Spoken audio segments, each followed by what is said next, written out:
ulit tayo. Medyo late na naman tayo ng ating recording kasi may inasigas tayo. Ayan, scalp tayo, ano. So dyan lang ang profit natin. And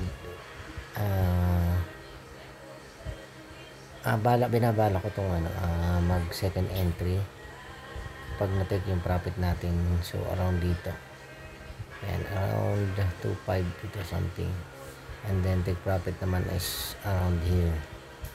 Ayan, so kasi ilagay natin dito around, pag na-take profit yan around dyan, and dito naman take ng SM, tapos dito ang take profit. Ayan, oops. So ayan, kanina ko pa itong inaabangan. Dito pa lang yan sa taas, sinabang lumapot siya dito. Ano mabasagin niya so dito. So makikita niyo siya 1 hour. Ayan.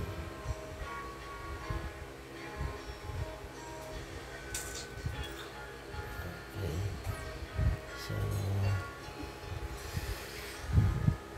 nagabang ako sa 618, binasag projection, and then pasok. Ayan, yan lang natin ang take profit.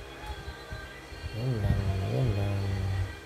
So balikan natin mamaya. Anong post ko din to agad sa YouTube channel ko.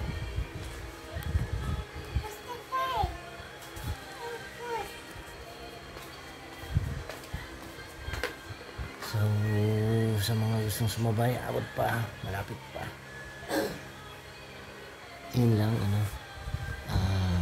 subscribe na lang po sa mga gusto. Sa mga ayaw, okay lang. Sa mga baguhan, pwede kayong magtanong. Yun lang, master. Paano mo nagawa mo yan?